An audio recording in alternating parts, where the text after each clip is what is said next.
Assalamualaikum warahmatullahi wabarakatuh.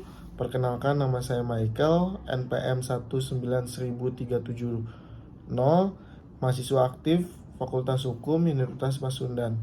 Saya di sini akan mempresentasikan video berupa penjelasan tentang metode pendekatan penelitian untuk memenuhi tugas metode penelitian hukum semester sisipan ujian akhir semester. Baik, langsung saja. Saya di sini mengambil judul metode pendekatan penelitian. Metode pendekatan penelitian ini dibagi menjadi 3. Yang pertama, status approach. Yang kedua, ada comparative approach. Yang ketiga, ada conceptual approach.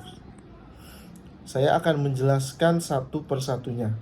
Baik, yang pertama ada status approach, yang mana bisa disebut juga dengan pendekatan perundang-undangan.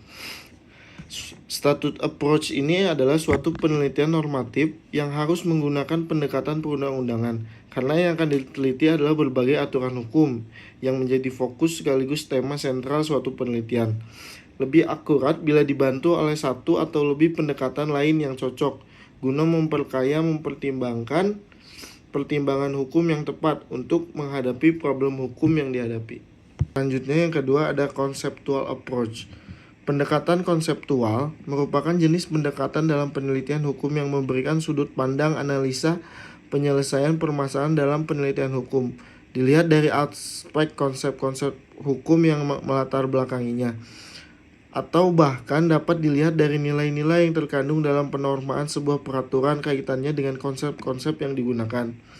Sebagian besar jenis pendekatan ini dipakai untuk memahami konsep-konsep yang berkaitan dengan penormaan dalam suatu perundang-undangan, apakah telah sesuai dengan ruh yang terkandung dalam konsep-konsep hukum yang mendasarinya.